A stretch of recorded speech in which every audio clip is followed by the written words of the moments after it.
നമ്മുടെയൊക്കെ സ്വഭാവവും സംസ്കാരവും മനസ്സിലാക്കുവാൻ, ഭാവിയിൽ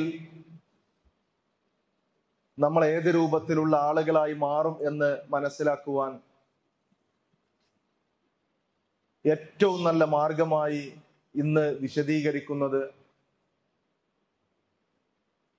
നമ്മൾ ഏറ്റവും കൂടുതൽ ബന്ധപ്പെട്ടുകൊണ്ടിരിക്കുന്ന നമ്മുടെ 5 സുഹൃത്തുക്കൾ ആരാണ് എന്ന് തിരിച്ചറിയുക എന്നുള്ളതാണ്. നമ്മൾ ഏറ്റവും കൂടുതൽ സംസാരിക്കുന്ന, നമ്മുടെ മൊബൈൽ ഫോണുകളിൽ ഏറ്റവും അധികം കോണ്ടാക്ട് ചെയ്യുന്ന, നമ്മുടെ വാട്സപ്പ് മെസ്സേജുകളിൽ ഏറ്റവും അധികം ചാറ്റ് ചെയ്തുകൊണ്ടിരിക്കുന്ന, കൂടുതൽ കാണാൻ ആഗ്രഹിക്കുകയും കൂടുതൽ കാണുകയും സംസാരിക്കുകയും ചെയ്തുകൊണ്ടിരിക്കുന്ന ഏറ്റവും പ്രധാനപ്പെട്ട നമ്മുടെ 5 സുഹൃത്തുക്കൾ ആരാണോ അവരുടെ സ്വഭാവവും അവരുടെ സംസ്കാരവും എല്ലാം നമ്മുടെ സ്വഭാവത്തിലും സംസ്കാരത്തിലും ഉണ്ടായിരിക്കും എന്നുള്ളതാണ് പുതിയ പഠനങ്ങൾ തെളിയിച്ചു കൊണ്ടിരിക്കുന്നത്. തീർച്ചയായും ഒരു വിശ്വാസിയെ സംബന്ധിച്ചിടത്തോളം ഇത് ഏറ്റവും പ്രധാനപ്പെട്ട കാര്യമാണ്. നമ്മുടെ ചിന്തകൾ ശരിയാകണമെങ്കിൽ, നമ്മുടെ സ്വഭാവം ശരിയാകണമെങ്കിൽ, നമ്മുടെ സംസ്കാരം ശരിയാകണമെങ്കിൽ, നമ്മൾ ചർച്ച ചെയ്തുകൊണ്ടിരിക്കുന്ന വിഷയങ്ങൾ ഏറ്റവും നല്ല വിഷയങ്ങളായി മാറണമെങ്കിൽ ഏറ്റവും നല്ല സുഹൃത്തുക്കൾ നമുക്കുണ്ടായിരിക്കണം എന്നതാണ് ഇത്തരം പഠനങ്ങൾ വ്യക്തമാക്കുന്നത്. പ്രവാചകൻ സല്ലല്ലാഹു അലൈഹി വസല്ലമ പറഞ്ഞ ഒരു വചനം ഇവിടെ പ്രസക്തമാവുകയാണ്. അർറജുലു അലാ ദീനി ഖലീലിഹി ഫൽയൻദുർ അഹദുക്കും മൻ യുഖാലിൽ. അർറജുലു അലാ ദീനി ഖലീലിഹി, ഒരാൾ അയാളുടെ കൂട്ടുകാരന്റെ മതത്തിലാണ്. അതുകൊണ്ട് നിങ്ങൾ എന്ത് ചെയ്യണം? ഫൽയൻദുർ അഹദുക്കും മൻ യുഖാലിൽ. നിങ്ങൾ ചെയ്യേണ്ടത്, നിങ്ങളുടെ കൂട്ടുകാരെ തെരഞ്ഞെടുക്കുമ്പോൾ നിങ്ങൾ സൂക്ഷിക്കണം, ശ്രദ്ധിക്കണം എന്ന് പ്രവാചകൻ സല്ലല്ലാഹു അലൈഹി വസല്ലമ പഠിപ്പിക്കുകയാണ്. അപ്പൊ കൂട്ടുകാരുടെ ആശയങ്ങൾ, കൂട്ടുകാരുടെ കൾച്ചർ, കൂട്ടുകാരുടെ സംസ്കാരമൊക്കെ നമ്മിലേക്ക് വരും എന്ന് പ്രവാചകൻ സല്ലല്ലാഹു അലൈഹി വസല്ലമ വർഷങ്ങൾക്ക് മുമ്പേ വിശദീകരിക്കുകയും അതുകൊണ്ട് തന്നെ നമ്മുടെ സുഹൃത്തുക്കളെ തെരഞ്ഞെടുക്കുമ്പോൾ ശ്രദ്ധ കാണിക്കാൻ നമുക്ക് കഴിഞ്ഞിട്ടില്ല എങ്കിൽ നമ്മുടെ ജീവിതത്തിൽ അത്യധികം അപകടങ്ങൾ ഉണ്ടാകുമെന്ന് പ്രവാചകൻ സല്ലല്ലാഹു അലൈഹി വസല്ലമ വളരെ കൃത്യമായി നമ്മെ പഠിപ്പിക്കുകയാണ്. പരിശുദ്ധ ഖുർആൻ നമ്മൾ പരിശോധിച്ച് നോക്കുമ്പോൾ ഒരുപാട് കാര്യങ്ങൾ, ഇതുമായി ബന്ധപ്പെട്ട് ഒരുപാട് കാര്യങ്ങൾ ഖുർആൻ നമുക്ക് വിശദീകരിച്ചു തരുന്നുണ്ട്. അന്ത്യദിനത്തിൽ, അന്ത്യനാളിന്റെ സമയത്ത് അള്ളാഹുവിന്റെ മുന്നിൽ നമ്മൾ നിൽക്കുന്ന ഒരു രംഗമുണ്ട്. നമ്മൾ ചെയ്തു കൂട്ടിയ എല്ലാ കർമ്മങ്ങളും നമുക്ക് അവിടെ കാണാൻ കഴിയും. നമ്മൾ പകൽ വെളിച്ചത്തിൽ നമ്മൾ ചെയ്ത കർമ്മങ്ങളുണ്ട്, രാത്രിയുടെ മറവിൽ നമ്മൾ ചെയ്ത കാര്യങ്ങളുണ്ട്. ആ സമയത്ത് നമ്മളെ ഏറ്റവും അധികം മോശമായി സ്വാധീനിച്ച സുഹൃത്തുക്കളെ കുറിച്ച് നമ്മൾ പറയുന്ന ഒരു കാര്യമുണ്ട്. പരിശുദ്ധ ഖുർആൻ അത് വിശദീകരിച്ച് പറയാണ്. നമ്മളെ ഏറ്റവും അധികം സ്വാധീനിച്ച സുഹൃത്തുക്കളെ അധിക്ഷേപിച്ചുകൊണ്ട് നമ്മൾ പറയുന്ന കാര്യം, യാ ലൈതനി ലം അത്തഖിദ് ഫുലാനൻ ഖലീല ലഖദ് അളല്ലനി അനി ദിക്ർ ബഅദ ഇദ് ജാഅനി വകാന അശ്ശൈത്വാനു ലിൽ ഇൻസാനി ഖദൂല.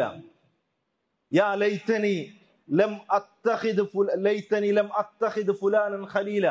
എന്റെ നാശമേ, ഞാൻ ഇന്ന ആളുകളെ സുഹൃത്തുക്കളായി സ്വീകരിച്ചിട്ടില്ലായിരുന്നുവെങ്കിൽ എത്ര നന്നായേനെ. എന്റെ സുഹൃത്തുക്കളാണ് ലഖദ് അളല്ലനി അനി ദിക്ർ ബഅദ ഇദ് ജാഅനി. എനിക്ക് സന്മാർഗം വന്നെത്തിയതിനു ശേഷം എന്നെ ആ സന്മാർഗത്തിൽ നിന്ന് വ്യതിചലിപ്പിച്ചത് എന്റെ സുഹൃത്തുക്കളാണ്. അതുകൊണ്ട് ഇന്ന വ്യക്തികളെ ഞാൻ സുഹൃത്തുക്കളായി സ്വീകരിച്ചിട്ടില്ലായിരുന്നുവെങ്കിൽ എത്ര നന്നായേനെ. അന്നേ ദിവസം പിശാച് നമ്മിൽ നിന്ന് ഒരൽപ്പം അകലം പാലിക്കും. ഈ സമയത്ത് പിശാച് നമ്മളെ പരമാവധി മോട്ടിവേറ്റ് ചെയ്യും. എല്ലാ തിന്മകളും ചെയ്യുന്ന ആളുകളുടെ കൂടെ കൂടാൻ പിശാച് നമ്മളെ ഉപദേശിച്ചു കൊണ്ടേയിരിക്കും. എല്ലാ തിന്മകളും പരസ്പരം ഒരുമിച്ച് നിന്ന് ചെയ്യാൻ പിശാച് നമ്മളെ ഉപദേശിച്ചു കൊണ്ടേയിരിക്കും. പക്ഷെ അവിടെ വെച്ച് പിശാച് നമ്മളെ കൈയൊഴിയും. നമ്മൾ ഓരോരുത്തരും സുഹൃത്തുക്കളെ കൈയൊഴിയും. എന്റെ ജീവിതത്തിൽ സംഭവിച്ച ഏറ്റവും വലിയൊരു പ്രശ്നമാണ് മോശപ്പെട്ട സുഹൃത്തുക്കളെ ഞാൻ സ്വീകരിച്ചത് എന്ന് ആ സമയത്ത് പറയും എന്ന് പരിശുദ്ധ ഖുർആൻ നമുക്ക് പഠിപ്പിച്ചു തരികയാണ്.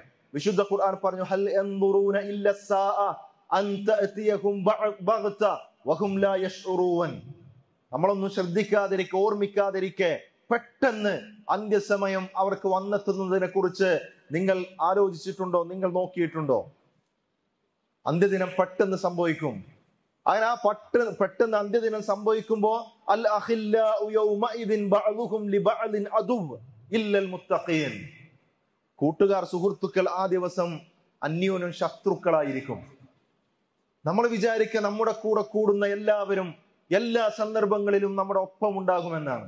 നമ്മുടെ ജീവിതത്തിൽ ഒരു പ്രശ്നം വരുമ്പോ, നമ്മുടെ ജീവിതത്തിൽ ഒരു പ്രയാസം വരുമ്പോ, നമ്മുടെ ജീവിതത്തിൽ കഷ്ടപ്പാടുകൾ ഉണ്ടാകുമ്പോ, മാനസികമായി നമ്മൾ തകർന്നുകൊണ്ടിരിക്കുമ്പോ നമ്മുടെ സുഹൃത്തുക്കൾ നമ്മുടെ കൂടെ ഉണ്ടാകും എന്ന് വിശ്വസിക്കുന്ന, എന്ന് വിചാരിക്കുന്ന ആളുകൾ മനസ്സിലാക്കാൻ വേണ്ടി പരിശുദ്ധ ഖുർആൻ പറയുന്നത്, ഏറ്റവും അധികം നമുക്ക് സപ്പോർട്ട് ആവശ്യമുള്ള സമയം പരലോകത്ത്, മരണാനന്തര ജീവിതത്തിൽ അള്ളാഹുവിന്റെ മുന്നിൽ നമ്മൾ ഉയർത്തെഴുന്നേറ്റ് നിൽക്കുമ്പോ അവിടെ നമ്മളെ സഹായിക്കാൻ ഒരാളും ഉണ്ടാകില്ല എന്ന് മാത്രമല്ല, അന്ത്യദിനം സംഭവിക്കുന്ന സമയത്ത് എല്ലാവരും ഭയവിഹ്വലരായി മാറി നിൽക്കുന്ന സമയത്ത് അൽ അഖില്ലാഉ യൗമഇദിൻ ബഅദുഹും ലിബഅദിൻ അദുവ്വ്, സുഹൃത്തുക്കൾ പരസ്പരം അന്യോന്യം അവർ ശത്രുക്കളായിരിക്കും. ഇല്ലൽ മുത്തഖീൻ, അവിടെ സഹായം, അവിടെ തുണയായി ഉണ്ടാകുക മുത്തഖീങ്ങളായിരിക്കും, സൂക്ഷ്മത പാലിക്കുന്ന തഖ്വയുള്ള ആളുകളായിരിക്കും എന്ന് പരിശുദ്ധ ഖുർആൻ പറയുകയാണ്. യാ ഇബാദി ലാ ഖൗഫുൻ അലൈക്കുമുൽ യൗമ വലാ അൻതും തഹ്സനൂൻ. അന്ന് പറയും, എന്റെ അടിമകളെ, എന്റെ ദാസന്മാരെ, ഇന്ന് നിങ്ങൾക്ക് യാതൊരു ഭയവുമില്ല, നിങ്ങൾ ദുഃഖിക്കേണ്ടതുമില്ല എന്ന് വിശ്വാസികളായ മുത്തഖികളായ ആളുകളോട് പറയും എന്ന് ഖുർആൻ പഠിപ്പിക്കുന്നു. അതുകൊണ്ട് സുഹൃത്തുക്കളെ നമ്മൾ തെരഞ്ഞെടുക്കുമ്പോൾ തീർച്ചയായും ശ്രദ്ധിക്കേണ്ടതുണ്ട്. ചില സുഹൃത്തുക്കളുണ്ട്, ചില ആളുകൾ അവർ നല്ല സുഹൃത്തുക്കളെ സ്വീകരിച്ചവരാണ്. അവരുടെ പ്രത്യേകത, അവർ പരസ്പരം നന്മ ഉപദേശിക്കുന്ന ആളുകളാണ്. പലപ്പോഴും അവർ കൂടുതൽ സമയം അവർ ഒരുമിച്ച് ചെലവഴിക്കുന്നത് ഫജ്ർ നമസ്കാരത്തിന് പള്ളിയിലേക്ക് വന്ന് നമസ്കാര ശേഷം അവർ ഒരുമിച്ചിരിക്കുന്നു, അവർ സംസാരിക്കുന്നു, അവർ മറ്റു കാര്യങ്ങൾ ചെയ്യുന്നു. ഖുർആൻ ക്ലാസ്സുകൾ ഉണ്ടാകുമ്പോൾ അവർ ഒരുമിച്ച് കൂടുന്നു. അവരിൽ, ആ സുഹൃത്തുക്കളിൽ ഏതെങ്കിലും ഒരാൾ തിന്മയിലേക്ക് പോവുകയാണെങ്കിൽ അവരെ കൈപിടിച്ച് രക്ഷപ്പെടുത്തുവാനും അവരെ സ്വീകരിച്ചുകൊണ്ട് നന്മയിലേക്ക് കൊണ്ടുവരാനും ഈ സുഹൃത്തുക്കൾ ശ്രദ്ധ കാണിക്കും. അങ്ങനെയുള്ള സുഹൃത്തുക്കളുണ്ട്. ആ സുഹൃത്തുക്കളുടെ വലയത്തിലാണ് യഥാർത്ഥത്തിൽ നമ്മളെല്ലാവരും പെടേണ്ടത്.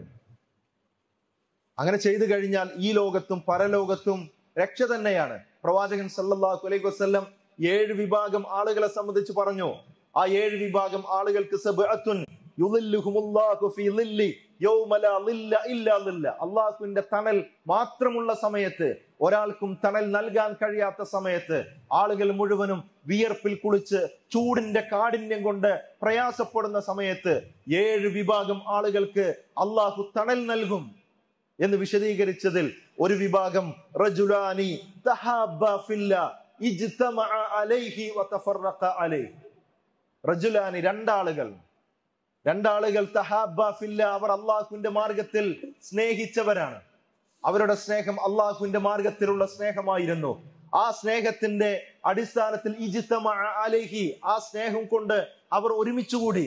വതഫറഖ അലൈഹി, അവർ ആ സ്നേഹം കൊണ്ടാണ് അവർ വേർപിരിയുന്നത് എന്ന് പറഞ്ഞാൽ മരണം വരെ ആ സ്നേഹം നിലനിർത്തിയ ആളുകൾ, അവർക്ക് അല്ലാഹു തണൽ നൽകും എന്ന് പ്രവാചകൻ സല്ലല്ലാഹു അലൈഹി വസല്ലം പഠിപ്പിക്കുമ്പോൾ, നമുക്ക് ലഭിച്ച സുഹൃത്തുക്കൾ നാളെ മരണാനന്തര ജീവിതത്തിൽ കത്തിജ്വലിക്കുന്ന സൂര്യൻ തലക്കുമീതെ നിൽക്കുന്ന സമയത്ത് നമുക്ക് തണൽ ലഭിക്കാൻ കാരണമായ സുഹൃത്തുക്കളാണോ എന്ന് സഹോദരങ്ങളെ നാം പരിശോധിക്കേണ്ടതുണ്ട്. അതല്ല, നമ്മളെ തിന്മയിലേക്ക് തള്ളിയിടുന്ന, നരകത്തിലേക്ക് വലിച്ചിടുന്ന സുഹൃത്തുക്കളാണെങ്കിൽ ആ ബന്ധം കൊണ്ട് ഇഹലോകത്തും പരലോകത്തും നമുക്ക് എന്ത് ഗുണമാണുള്ളത്? എങ്ങനെയാണ് ആളുകൾ തെറ്റായ കൂട്ടുകെട്ടുകളിലേക്ക് പോകുന്നത്?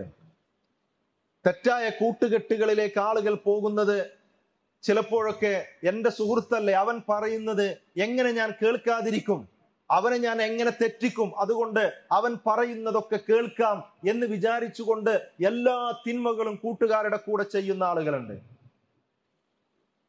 മദ്യം തരുമ്പോ പുകവലിക്കാൻ ഉപദേശിക്കുമ്പോ, അല്ലെങ്കിൽ അസാൻമാർഗികമായ പ്രവർത്തനങ്ങളിലേക്ക് വിളിക്കുമ്പോ, എന്റെ സുഹൃത്ത് വിളിച്ചാൽ ഞാൻ പോയിട്ടില്ലെങ്കിൽ അവൻ നാളെ എന്നെ ഒഴിവാക്കും എന്ന ഭയം കൊണ്ട് അവന്റെ കൂടെ തിന്മകൾ ചെയ്യുന്ന ആളുകളില്ലേ?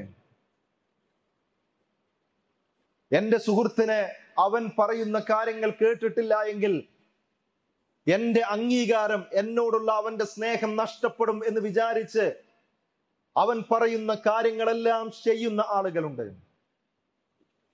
മനുഷ്യനെ സംബന്ധിച്ചിടത്തോളം അവന്റെ ഏറ്റവും പ്രധാനപ്പെട്ട ആഗ്രഹം അവനെ എല്ലാവരും അറിയണം, അവനെ എല്ലാവരും അഭിനന്ദിക്കണം, അവനെ എല്ലാവരും സ്വീകരിക്കണം, എവിടെ ചെന്നാലും അവനെ ആളുകൾ പരിഗണിക്കണം എന്നുള്ളതാണ്.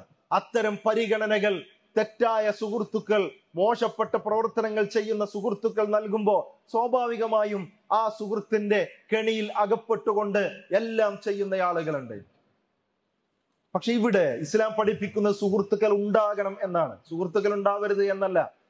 ആരുമായി ബന്ധമില്ലാതെ, കൂട്ടുകാരുമായി ബന്ധമില്ലാതെ, നാട്ടുകാരുമായി ബന്ധമില്ലാതെ ഒറ്റയ്ക്ക് ഏകനായി ജീവിക്കണം എന്ന സന്ദേശമല്ല ഇസ്ലാം പഠിപ്പിച്ചത്. അതല്ല പ്രവാചകൻ സല്ലല്ലാഹു അലൈഹി വസല്ലമ കാണിച്ചത്. മറിച്ച് കൂട്ടുകാരുണ്ടാകണം, നന്മയിലേക്ക് നയിക്കുന്ന കൂട്ടുകാർ നമുക്കുണ്ടാകണം. മഹാനായ ഉമർ ഇബ്നുൽ ഖത്താബ് റളിയല്ലാഹു അൻഹു, അദ്ദേഹത്തിന് കൂട്ടുകാരൻ ഉണ്ടായിരുന്നു. ആ കൂട്ടുകാരനും അദ്ദേഹവും തമ്മിൽ എന്തൊരു സമാധാനപൂർണമായ ജീവിതമായിരുന്നു നയിച്ചത് എന്നറിയുമോ നിങ്ങൾക്ക്? ഉമർ റളിയല്ലാഹു അൻഹു പരിശുദ്ധ ഖുർആൻ പഠിക്കാൻ പ്രവാചകൻ സല്ലല്ലാഹു അലൈഹി വസല്ലമയുടെ സദസ്സിലേക്ക് പോകുമ്പോ അന്ന് അവർക്കുള്ള ദൈനംദിന ജീവിതത്തിനുള്ള, രണ്ടുപേർക്കുമുള്ള ദൈനംദിന ജീവിതത്തിനുള്ള ചെലവ് കണ്ടെത്താൻ അദ്ദേഹത്തിന്റെ കൂട്ടുകാരനാണ് പോകുന്നത്. അദ്ദേഹത്തിന്റെ കൂട്ടുകാരൻ പ്രവാചകൻ സല്ലല്ലാഹു അലൈഹി വസല്ലമയുടെ അരികിലേക്ക് ദീൻ പഠിക്കാൻ പോകുമ്പോ ഉമർ റളിയല്ലാഹു അൻഹു ആണ് അവർക്ക് രണ്ടുപേർക്കുമുള്ള ചെലവ് കണ്ടെത്താൻ പുറത്തേക്ക് പോകുന്നത്. അത്രയധികം പരസ്പരം സ്നേഹിച്ച്, പരസ്പരം സഹകരിച്ച്, മതപരമായ വിഷയങ്ങൾ പരസ്പരം പങ്കുവെച്ച് ഏറ്റവും നല്ലവരായി ജീവിക്കാൻ സുഹൃത്ത് ബന്ധം ഉപയോഗിച്ചുവെങ്കിൽ സഹോദരങ്ങളെ, നമ്മുടെ ബന്ധങ്ങളും തീർച്ചയായും അങ്ങനെ തന്നെ ആയിരിക്കണം. നമുക്ക് തെറ്റായ ബന്ധമാണെങ്കിൽ ഒരിക്കലും അത് നിലനിർത്തരുത്. നമ്മൾ അതിൽ നിന്ന് അല്പം അകലം പാലിച്ചുകൊണ്ട്, അങ്ങനെയുള്ള കൂട്ടുകാരുമായി ചെലവഴിക്കുന്ന സമയം കുറച്ചുകൊണ്ട്, അവരിൽ നിന്ന് ഒരല്പം മാറി നിന്നുകൊണ്ട് ജീവിക്കാൻ നമുക്ക് സാധിക്കണം. എന്ന് മാത്രമല്ല, അതോടൊപ്പം തന്നെ അള്ളാഹുവിനെ കുറിച്ച് ബോധമുള്ള, നന്മയെക്കുറിച്ച് ബോധമുള്ള, മനുഷ്യത്വമുള്ള ആളുകളെ നമ്മുടെ സുഹൃത്തുക്കളായി കൊണ്ടുവരാൻ നമുക്ക് കഴിയണം. എന്ന് മാത്രമല്ല, നമ്മളും അങ്ങനെ ആയിരിക്കണം. നല്ല സുഹൃത്തുക്കളെ നമ്മൾ സ്വീകരിക്കുകയും നമ്മൾ മോശപ്പെട്ടവരായി മാറുകയും ചെയ്യുകയല്ല, മറിച്ച് നമ്മളും അതേപോലെ തന്നെ നല്ല സുഹൃത്തുക്കളായി, മറ്റുള്ളവർക്ക് നല്ല സുഹൃത്തുക്കളായി മാറുകയും മറ്റുള്ളവർക്ക് നന്മ ഉപദേശിക്കാൻ കഴിയുകയും അവരെ കൈപിടിച്ചുകൊണ്ട് ഏറ്റവും നല്ല മാർഗത്തിലേക്ക് കൊണ്ടുവരാൻ സാധിക്കുകയാണെങ്കിൽ തീർച്ചയായും ഈ ലോകത്തും പരലോകത്തും നമുക്കത് ഗുണപ്രദമായിരിക്കും എന്നുള്ളതാണ് ഇസ്ലാം പഠിപ്പിക്കുന്നത്. അതുകൊണ്ട് നമുക്ക് തീരുമാനിക്കാൻ കഴിയണം, ഇന്ന് മുതൽ ഞാൻ തിരഞ്ഞെടുക്കുന്ന സുഹൃത്തുക്കൾ അവരെ എന്നെ നമസ്കാരത്തിന് വേണ്ടി പ്രേരിപ്പിക്കുന്നവരാണ് എന്ന്. ഇന്നു മുതൽ ഞാൻ തിരഞ്ഞെടുക്കുന്ന എൻ്റെ സുഹൃത്തുക്കൾ ഇസ്ലാമികമായ വിഷയങ്ങൾ പഠിക്കുവാൻ എന്നെ സഹായിക്കുന്നവരാണ് എന്ന് പറയാൻ നമുക്ക് കഴിയണം. ഇന്ന് മുതൽ ഞാൻ തിരഞ്ഞെടുക്കുന്ന എൻ്റെ സുഹൃത്തുക്കൾ തിന്മയിൽ നിന്ന് മാറി നിൽക്കാൻ എന്നെ പ്രേരിപ്പിക്കുന്ന സുഹൃത്തുക്കളാണ് എന്ന് പറയാൻ നമുക്ക് കഴിയണം.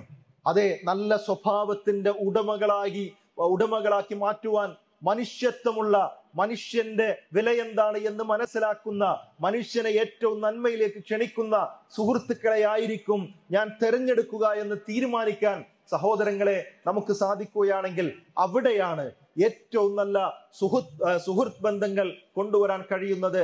അതല്ല എങ്കിൽ, ഈ വിഷയങ്ങളിൽ ശ്രദ്ധ കാണിക്കുവാൻ നമുക്ക് സാധിച്ചിട്ടില്ല എങ്കിൽ തീർച്ചയായും ഇഹലോകത്ത്, ഭൗതികമായ ലോകത്ത് ഒരുപാട് അപകടങ്ങളിലേക്ക് നമ്മൾ പോകും. സ്വസ്ഥമായി ജീവിക്കാൻ നമുക്ക് കഴിയാത്ത സാഹചര്യങ്ങൾ ഉണ്ടാകും. കുടുംബങ്ങളിൽ ഛിദ്രതയുണ്ടാകും. ഒരാൾ പോലും, മാതാപിതാക്കളോ മക്കളോ അല്ലെങ്കിൽ ഭാര്യയോ ആരും നമ്മുടെ കൂടെ ഇല്ലാത്ത സന്ദർഭങ്ങൾ ഉണ്ടാകും. എല്ലാവരും നമ്മളെ കുറ്റപ്പെടുത്തുന്ന, എല്ലാവരും നമ്മളെ അകറ്റി നിർത്തുന്ന സാഹചര്യങ്ങൾ ഉണ്ടാകും. ആ സാഹചര്യങ്ങൾ മാറണമെങ്കിൽ സുഹൃത്തുക്കളെ നമ്മൾ തെരഞ്ഞെടുക്കുമ്പോൾ ഏറ്റവും നല്ല സുഹൃത്തുക്കളെ തെരഞ്ഞെടുക്കുക. അല്ലാഹു സുബ്ഹാനഹു വ തആല അതിന് നമ്മെ അനുഗ്രഹിക്കുമാറാവട്ടെ.